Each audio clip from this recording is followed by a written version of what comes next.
Alhamdulillahirabbil alamin. Alhamdulillahilladzi anzala as-sakinata fi qulubil mu'minin liyazdadu imanan ma'a imanihim. Asyhadu an la ilaha illallah wahdahu la syarikalah wa asyhadu anna Muhammadan abduhu wa rasuluhu la nabiyya ba'dah. Allahumma salli wa sallim wa barik ala Sayyidina Muhammad wa ala alihi wa sahbihi wa man tabi'ahu ila yaumil qiyamah. Radina billahi rabba wa bi Muhammadin nabiyya wa bil islami dina. Rabbi syrah li sadri wa yassir li amri wa hlul 'uqdatan min lisani yafqahu qawli. Sehat teman-teman semuanya?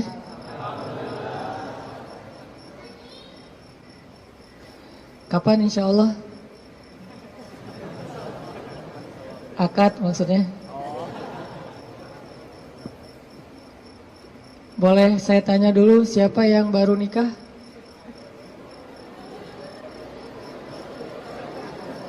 Siapa yang baru mau nikah? Baru mau. Wah, banyak di belakang ternyata. Di depan gak ada yang mau.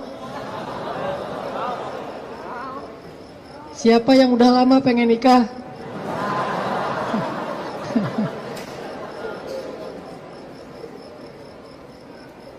Kalau nikah tuh jangan kepengen ya. Langsung datang aja. Ditolak, datang lagi, ditolak, datang lagi. Kayak Julaibib. Pantang menyerah. Kita hari ini bahas apa?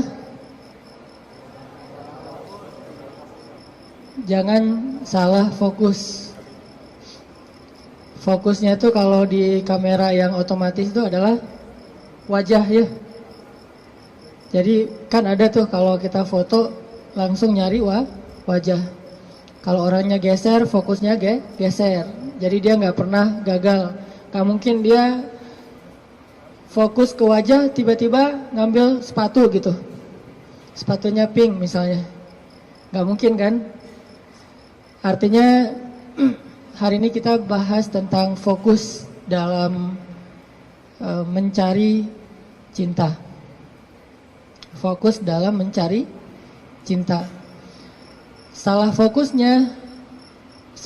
dalam mencari cinta itu mungkin maksudnya adalah kalau kita mencari cinta itu mungkin buat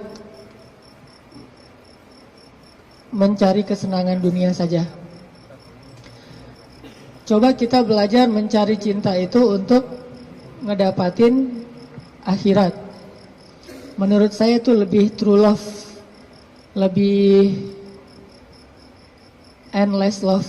Kenapa? Karena cinta yang paling endless itu adalah cinta yang dibawa sampai ke akhirat. Jadi cinta di dunia dan di akhirat.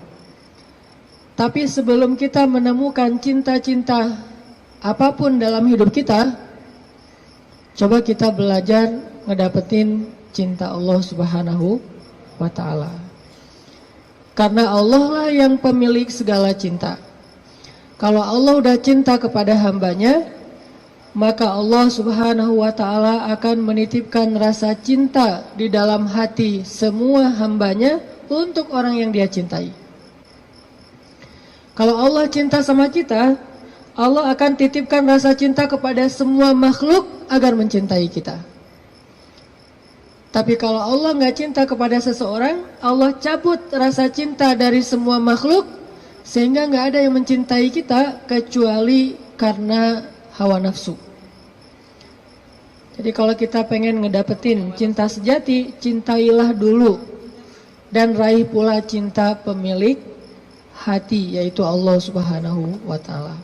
Jadi hari ini kita akan coba bahas tentang jangan salah fokus dalam mencari cinta. Oke, saya akan angkat kisah cinta Nabi Musa alaihissalam. Ada di surat apa teman-teman? Kisah cinta Nabi Musa. Nabi Musa pernah jatuh cinta? Pernah, kepada istrinya. Tahu nggak cerita Nabi Musa ketika pertama ketemu sama pasangannya, sama istrinya? Pernah baca kisah itu? Coba buka surat Al-Qasas, surat 28. Itu kisah cinta Nabi Musa alaihissalam. Surat Al-Qasas, surat Al-Qasas, surat 28 ayat 22. Coba buka aplikasi Al-Qur'annya. Surat Al-Qasas, surat 28 ayat 22. Saya akan baca dari ayat 22 sampai ayat 28.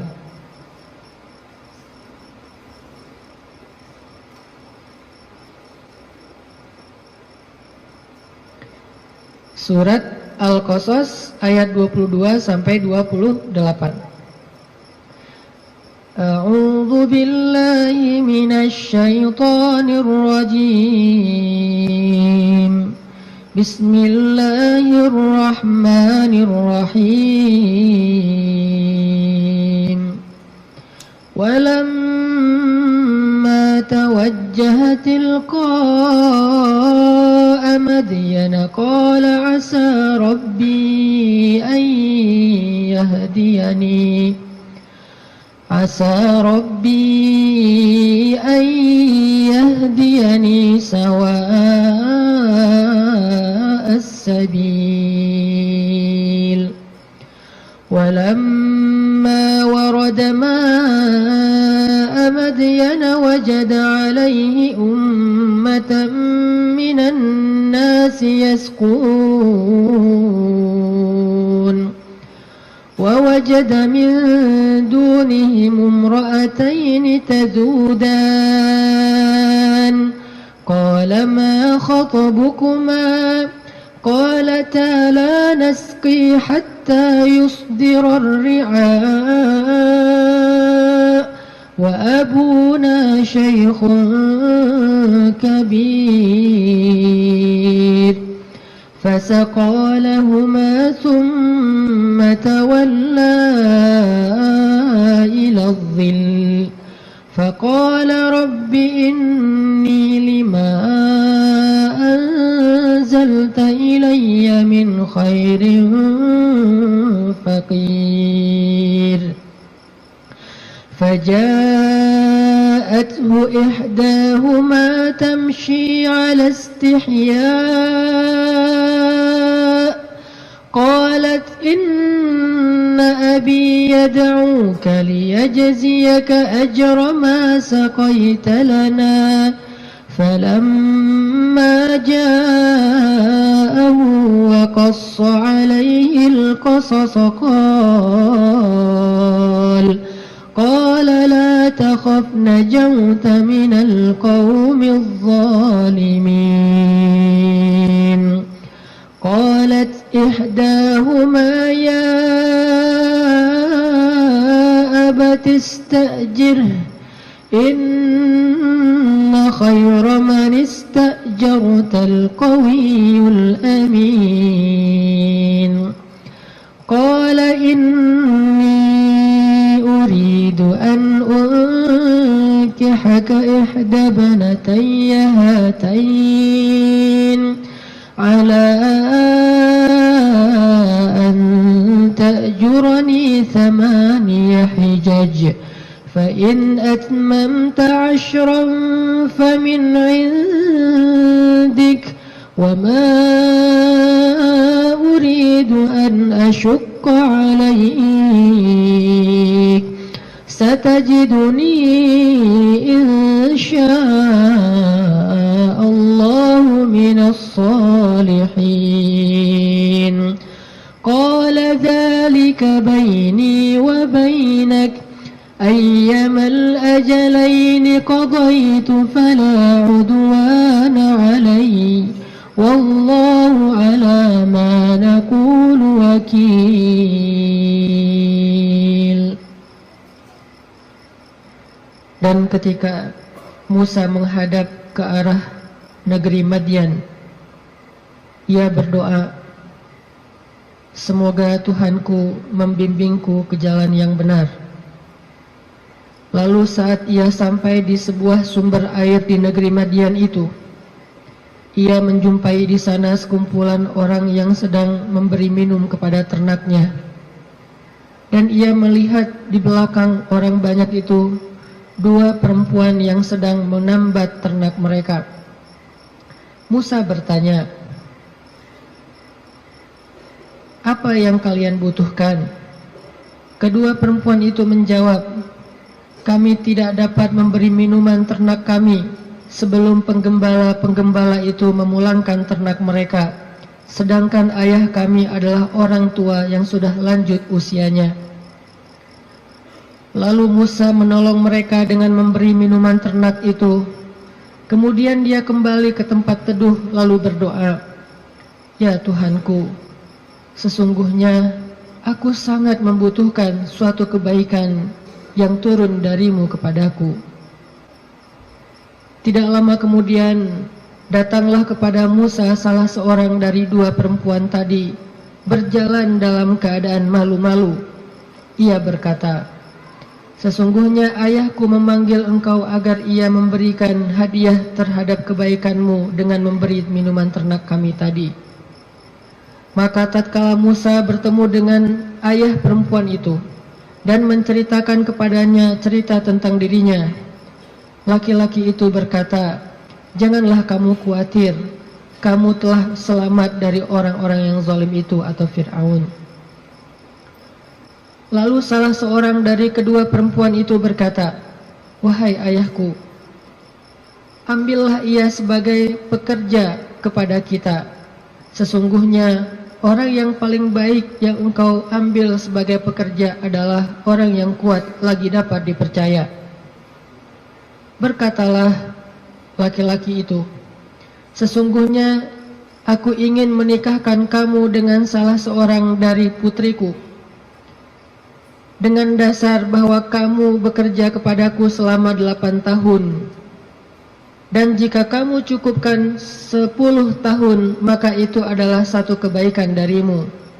Maka aku tidak hendak memberati kamu, dan kamu insya Allah akan mendapatiku termasuk orang-orang yang baik. Musa berkata, baiklah, itulah perjanjian antara aku dengan engkau. Yang mana saja dari kedua waktu yang ditentukan itu aku sempurnakan, maka tidak ada tuntutan tambahan atas diriku lagi, dan Allah adalah saksi atas apa yang kita ucapkan. Shadaqallahul azim.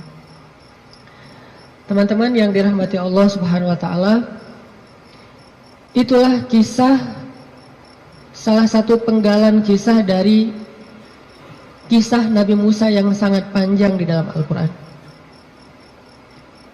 Nanti kita bisa melihat bagaimana Nabi Musa tetap fokus kepada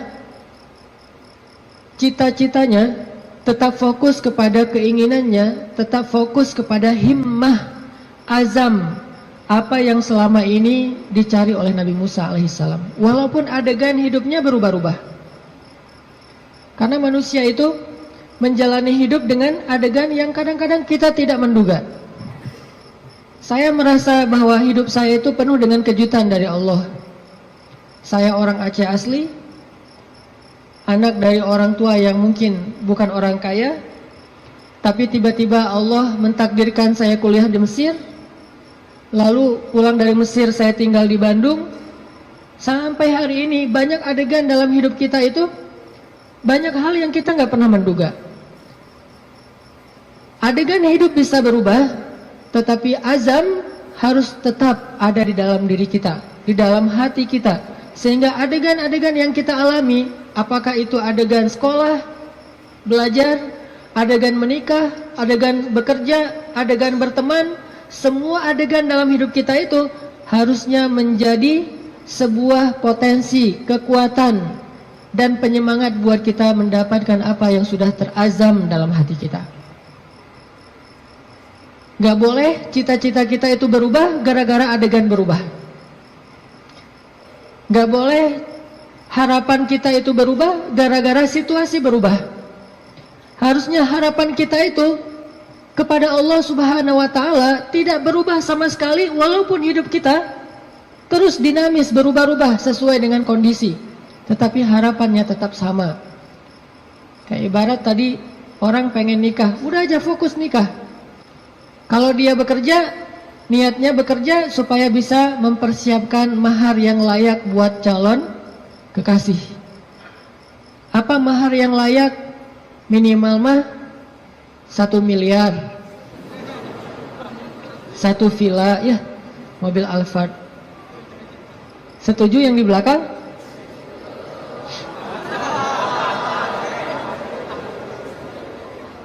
Kalau nggak sampai segitu pun minimal 1 motor, rumah kontrakan, sama pendapatan yang cukup untuk kita berdua.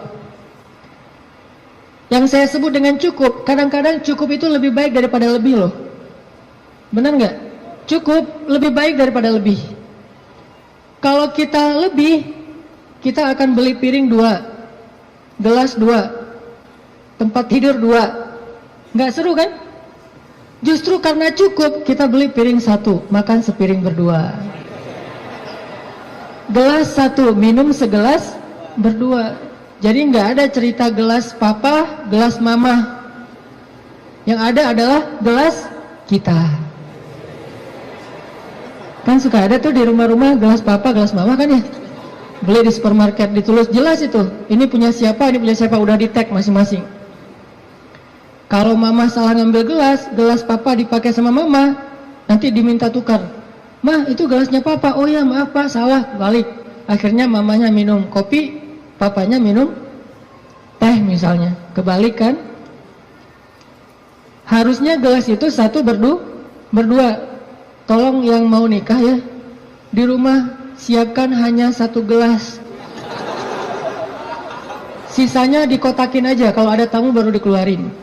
Yang kita pakai sehari-hari hanya 1 gelas. Itu cinta yang nyunnah.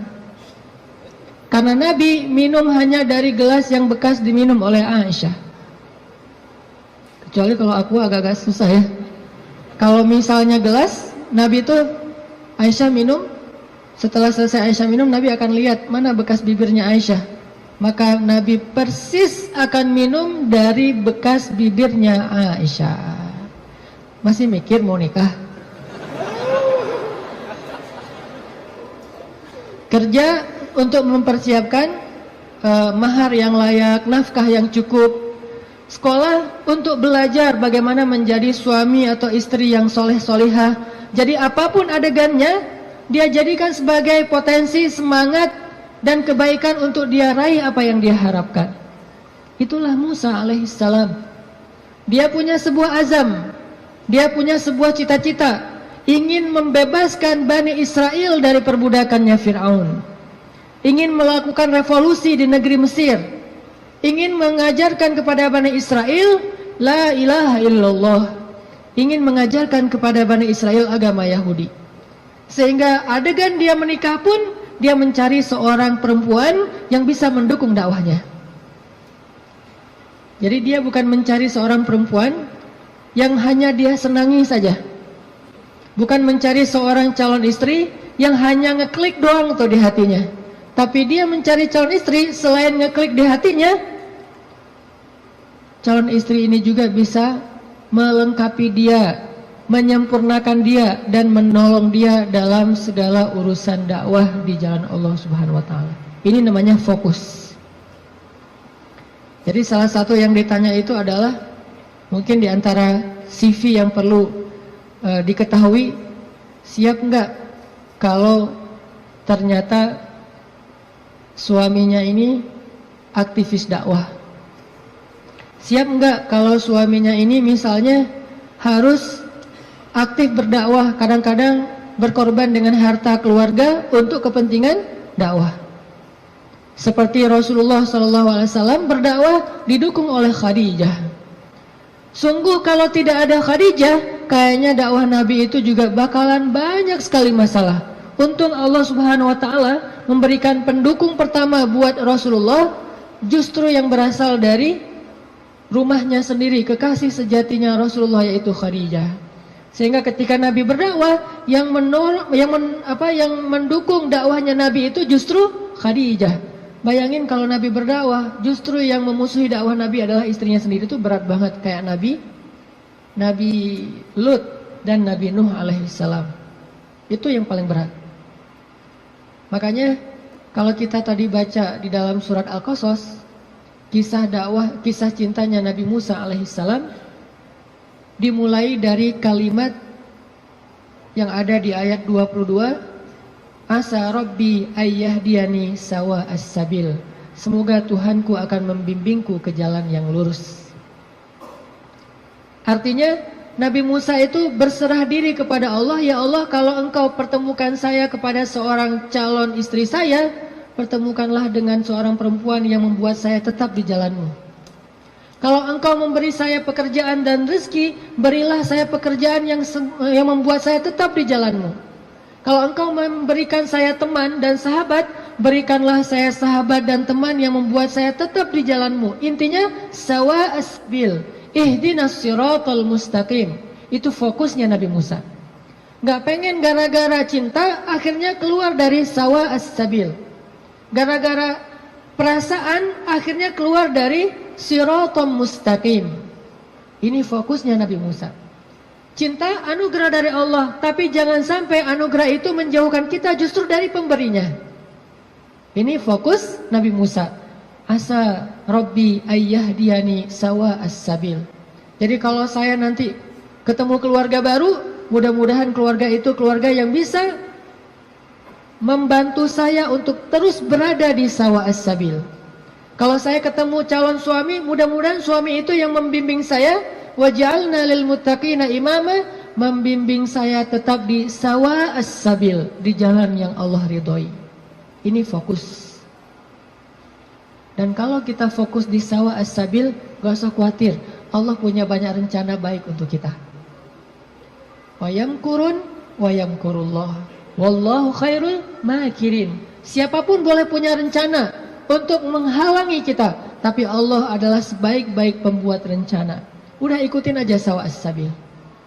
Fokus di jalan yang lurus. Sawa itu bahasa lainnya istiwa. Atau dalam bahasa Arab kadang-kadang orang Arab suka nyebut dengan istilah khatul istiwa. Terus jadi bahasa Indonesia katulistiwa. Itu bahasa Arab. Katulistiwa itu dari kalimat khatul istiwa. Khat artinya garis, istiwa artinya lurus, garis lurus. Katulis, karena kita nggak bisa bilang kha jadinya ka. Khadijah jadinya Khadijah. Sama kayak misalnya orang Sunda gak bisa bilang ain, jadinya e. Ketika Nabi SAW manggil Aisyah, panggilan Aisyah siapa? Aish. Sampai di Sunda jadinya Eis. Itu bahasa Arab. Aish jadinya Eis. Jadi Eis itu aslinya Eisah. Aisyah. Tetaplah di sawa as-sabil, tetaplah di jalan Allah yang lurus. Nggak usah berbelok, nggak usah keluar dari garis itu. Kalau udah terlanjur keluar, buru-buru balik. Karena Allah cuma memberikan jaminan kebaikan bagi orang yang tetap berada di sawa as-sabil. Kalau dia keluar dari situ, Allah sudah tidak menjamin apapun. Kalau kita pengen hidup kita dijamin sama Allah, nggak bakalan kecewa, dikasih banyak kejutan, surprise yang luar biasa. Gampang sebetulnya caranya, tetaplah di sawa as-sabil, nggak usah melenceng. Kalau kita udah tetap di sawa as-sabil, tunggu aja, terus berjalan di setiap beberapa titik, nanti kita akan temukan Allah menyediakan surprise buat kita sebagaimana Allah sediakan untuk Musa alaihissalam.